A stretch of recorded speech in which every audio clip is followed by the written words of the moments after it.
to defend the actions well. We lose the timing of that, and we can see the goal. So very disappointed, because even at the end, in the last minute, we have again a massive chance with Ricky and Mikel to win it, and it didn't mean to be. So we have to accept it. Difficult game, difficult environment to play in. I feel like we've done extremely well, especially in the second half, to come back and to put in the performance we put in. But yeah, we'll go into the international break, top of the league, and we'll keep a bit of perspective.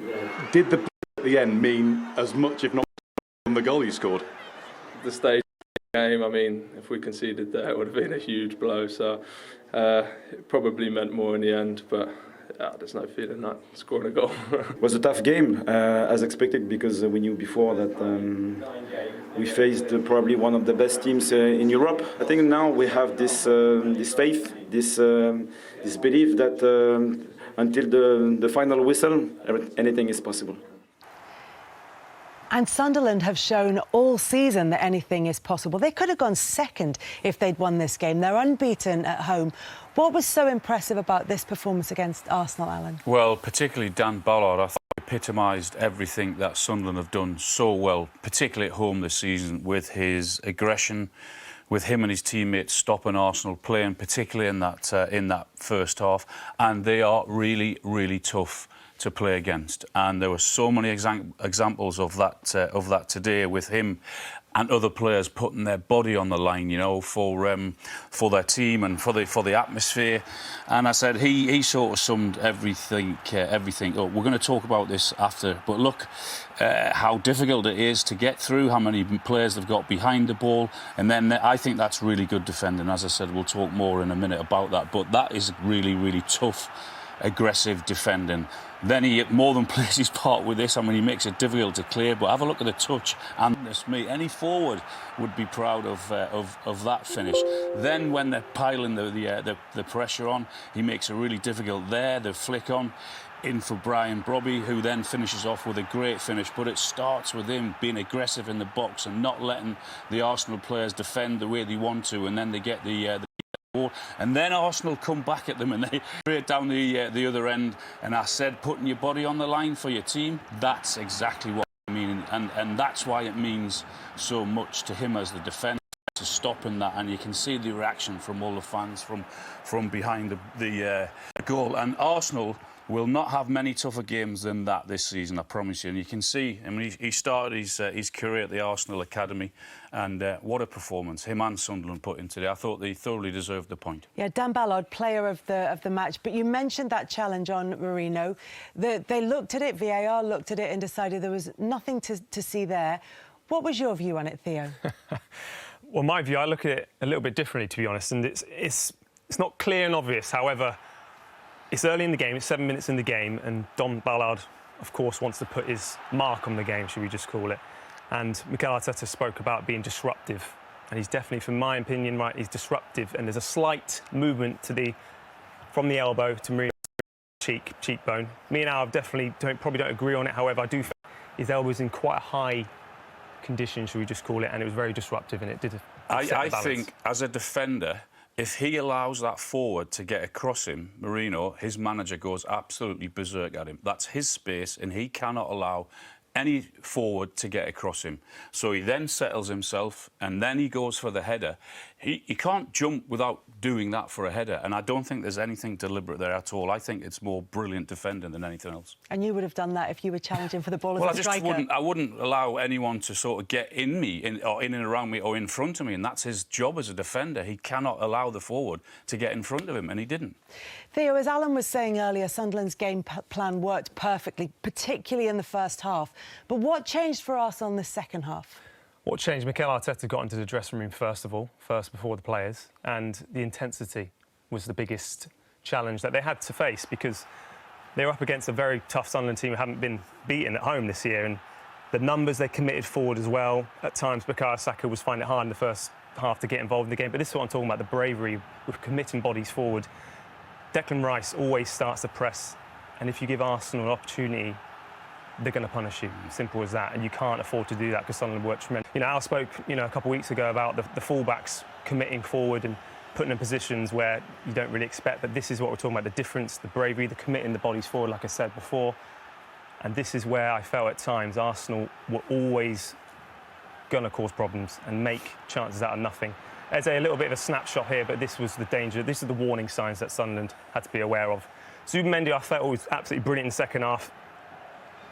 Just a bit unlucky here, of course. But this is the luck that Arsenal probably get in this season because of they don't give up. They don't give you many opportunities. And Leandro Trossard, for me, is a player that is probably at times, there's been questions, but you can just see here, Sadiki points to Hume to say, look, you take him. But I don't understand why you would then step and give that opportunity, that space to Trossard, particularly coming the inside. And you can see how disappointed he is. It's a fantastic finish, not taking a finish away. But look, Leandro Trossard's come up with some very, very important goals right now for Arsenal Football Club. And I think it's a really good point in the end, to be honest with you. And when I look at it, it's a balanced game. I think Sunderland probably deserves something out of the game, but Arsenal as well. Alan, they'll be looking at Manchester City-Liverpool tomorrow on Match of the Day. Yeah. What difference does that Arsenal result make to that game? No, I agree with Theo. I think in the grand scheme of things, the way it was today and how tough it is for teams going to Sunderland, I think a point's a decent result, and they'll be hoping that those two draw tomorrow. A point, but I imagine the talking point was the equaliser. Was it a foul? I haven't seen the action again, but that decision has been made. It's 2-2. We consider two very similar goals, and they are really good at what they do and the way they create the chaos and play the long balls and the flicks and the plays that they commit forward. We consider two similar goals, which is not good enough from ourselves. But it's true that the team showed an incredible resilience and courage to go back from that result, to score the equaliser, to score the second one that we were pushing. And even though at the end we conceded the goal, we have a massive chance as well at the end to win it. So I can only be proud of the team. There are things to improve. It shows you how difficult it is what we've done in the last 10 games, winning 10 games in a row and not conceding goals, because it's a really, really tough league. I think that's the first time you've conceded 2 goals in any game this season. It was a very different type of game, wasn't it? It wasn't perhaps the most pleasing on the eye. It was quite attritional. It was very stop-start. Did that hamper your team a bit? I think it was 18 minutes, I didn't know. So that tells you the story of the game. But you have to play those games. Every team is going to try to play in their strengths. It's normal. We try to do the same. And even though the game was like this, I think we deserve to win it, and we are disappointed that we didn't get the 3 points. That said, could this still be a good point come the end of the season if you are to go on and win this title? Well, I don't know. At the moment, it feels like we lost 2 because it was so late, and then the big chance that we had at the end to win it. But it's what it is. We have to continue to improve, recognize what we've done in the last period. International break, we need to get players back because we are missing 7 players in the front line for the last 2 months. So big credit to the team, what they've done as well. Will you watch the game tomorrow? Is a draw the best result for you? Yeah, I will be watching it for sure, yeah. Like a draw? Let's see, that's not in my control. Well, before we get into the nuts and bolts of the game, is that fair to say that that's one of the biggest tests you've faced in all competitions this season? Yeah, a really tough test. We knew that. The way they set up, credit to them as well, because they make it very difficult for you. They take the game constantly to the areas that they want. You have to deal with that, and very unfortunately, at the end we conceded the goal. Did you sense that they'd really disrupted your rhythm, the way you like to play, particularly in the first half? There was a sense that there was 2 different sides to Arsenal's performance today in the first and second half. Well, just the time that has been added obviously tells you the story of the game. So it's normal. Each team tries to do his best to do what we have to do, and we try the same. You find yourselves a goal behind. What did you say to the players, particularly at half-time? Well, what we had to do better, obviously, the way we concede the goal is very clear what they do. They do it really, really well. It's good to show it and to try to train it. At the end, you have to execute it on the pitch, and then the game is going to be very long. We need a goal to believe. We've done it. I think we put them in the back foot. We created a lot of chances. We scored the second goal. It was the hardest thing to do, and it's another direct ball. We lose the flick, and to be fair, the striker puts the ball the leg in an incredible way to anticipate a bit and to score the goal. Obviously, you'd be disappointed to concede all 3 points today and just go away from a draw. The manner of the way you conceded the goals today, 8 clean sheets, all competitions coming in today. Is there a sense of frustration in the way that you've conceded them, given the way you've been defending? Yeah, because they are two direct balls and two flicks. Basically, it's the same action. But credit to the opposition as well. They do that. It's not the first time they've done it. They have committed at the end with Ballard as well. A lot of players there, and they create that chaos that in any moment it can be in a long throw. It can be in any moment they can score a goal, and that's the reason why they are where they are.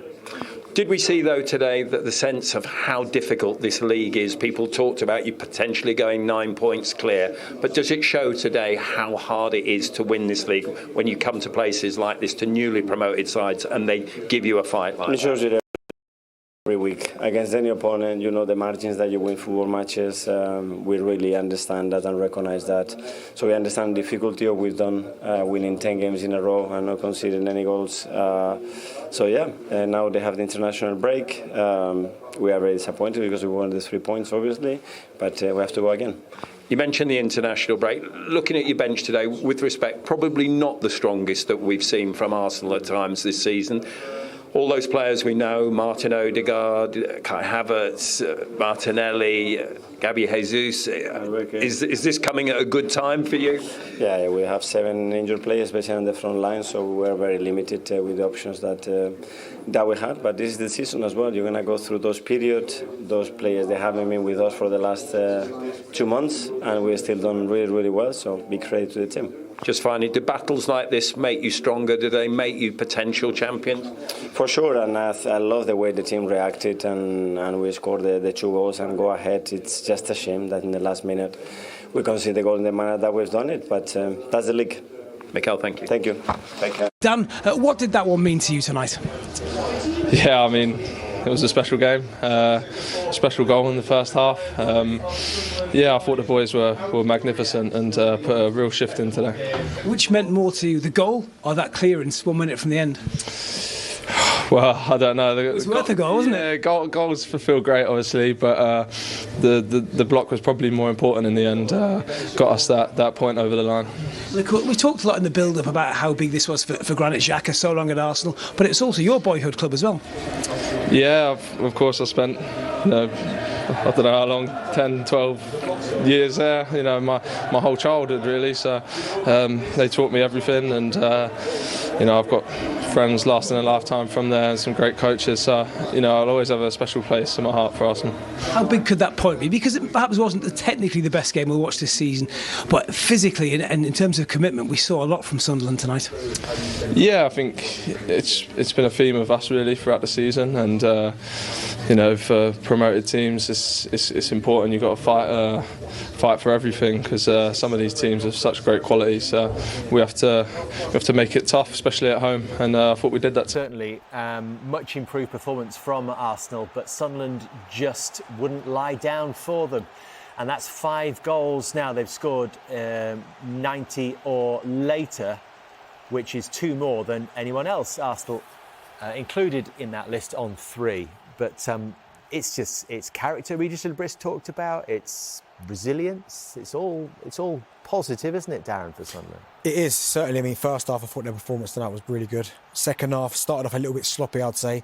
But you're right, to go 2-1 down against a side like Arsenal, who they spoke about being one of the best sides in Europe, to kind of find courage and that kind of hunger and desire to come from behind and still keep putting balls in the boxes, still trying to make Arsenal defend, still trying to create the opportunity, that's testament to them and to the manager as well, because a lot of people have looked at them this season and thought, yeah, they've spent a bit of money as well. Have they got enough to stay in the division? And I think they've already shown us, even though it's early days, that they've got more than enough with the experience of Xhaka, some of the other signings they've made as well. It all comes from the manager. And I think they've been an absolute credit to the division. But Stadium of Light will be a big reason as to why they stay in this division, because it's such a tough place to go. And it's perhaps ironic when we talk about Sunderland spending that the man of the match and one of the heroes of their season so far has been Dan Ballard, picked up for, £2 million in the Championship years, and is flying with the team. The home form that you speak about, Darren, that does feel like it is going to be a factor for Sunderland. They are still unbeaten at the Stadium of Light. And I suppose, Gary, the longer this goes on, the more the belief will grow, won't it? Yeah, I think that's what you saw in today's performance, was belief. That start that they make there. When you come up to the Premier League from the Championship, as much as you're looking forward to it, there is like an uncertainty and there is a little bit of doubt because you're stepping up to the toughest division in world football. But when you go and beat West Ham at home on the first day and you start the Premier League season like this, it doesn't take long for that belief to grow on the pitch, in the stands. And you could feel that today up against the best side in the league.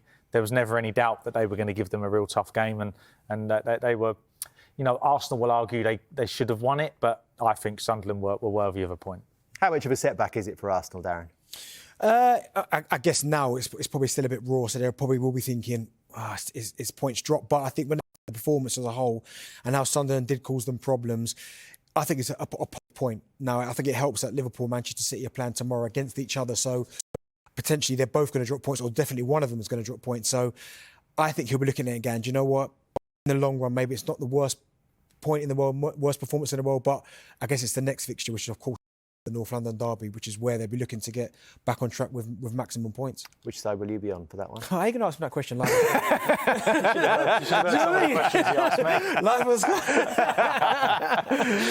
I've just been listening to you on the radio too much.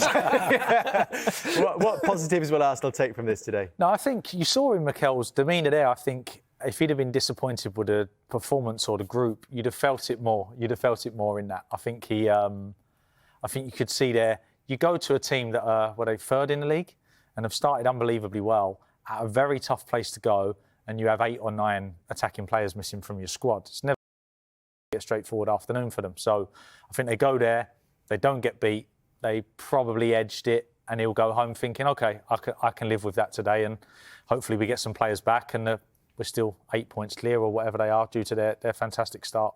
All right, boys, thank you very much. Darren, thank you. You survived. Gary, don't be getting a job just yet, because we do enjoy your company on I'll be back, mate. I'll be back, good definitely. Good man. Chances, forward passes, etc. You see here is obviously being a leader that he is. He's saying, let's go long. They wasn't scared to go long. I was really impressed with Sunderland today, tactically. They mixed it up. And again, they went long. The first time here didn't really work out for them. The second time, it certainly did. Big Dan Ballard with his presence there. He makes a second movement, and look at this for a finish. Touch, roof of the net for a centre-half. It's not a bad finish, is it? It's not a bad finish. But I was very impressed, like I said, with Sunderland and the way that they mixed it up. On here now, I was just looking at Timber's position.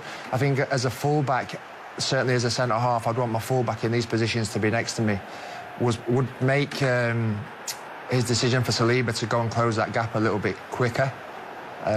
Obviously, Timber was a little bit advanced, so then he felt like he couldn't quite shut the gap, and ultimately that's where Ballard got in and finished superbly. It was, wasn't it? And then I guess we were talking about it, that we wanted to see how Arsenal would respond, because they're not used to being in this position. Everything's been very plain sailing so far.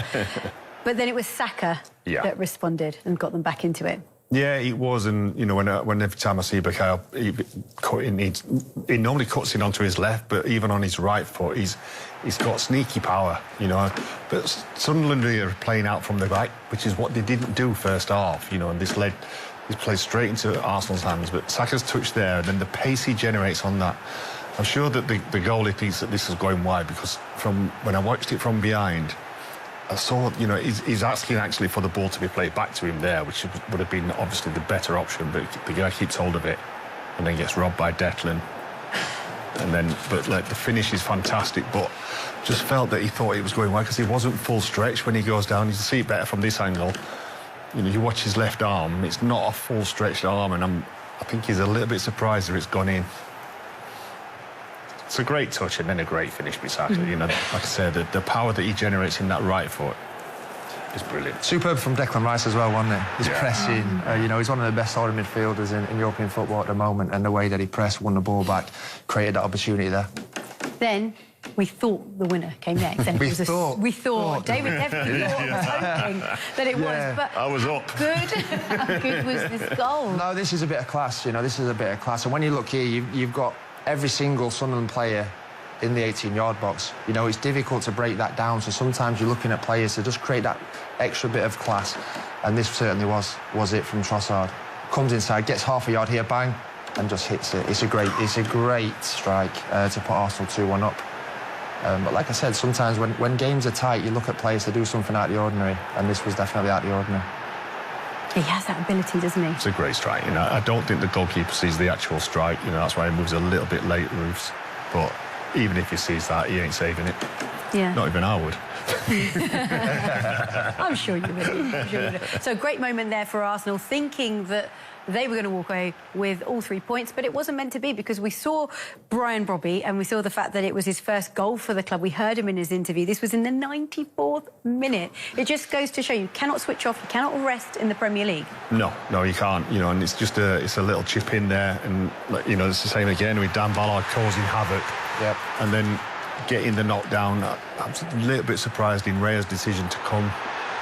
Well, not so much to come, but the way he actually goes to catch this, where if he goes to punch it, he gets there a little bit earlier and maybe he gets it before the striker. But this is a fantastic finish, by the way. He's under pressure from Gabriel, and he still gets that finish on it. So it's a great finish, as much as I didn't like it, really.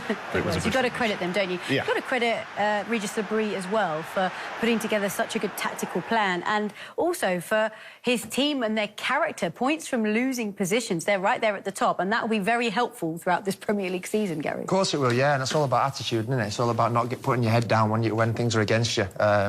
So he's got a great attitude with the squad. I thought the game as a whole was a great game. Sunderland unbeaten at home, so they're obviously generating a great atmosphere there and enjoying their life in the Premier League so far. So what's that? They're up to 4th now. It's a great start to the season for Sunderland. It has been, hasn't it? Sorry to make you suffer one more time. There was a last-minute chance, wasn't it? A really late chance. We thought maybe Calafiori... I know Calafiori's header here is a fantastic chance. It's a great ball from Saka.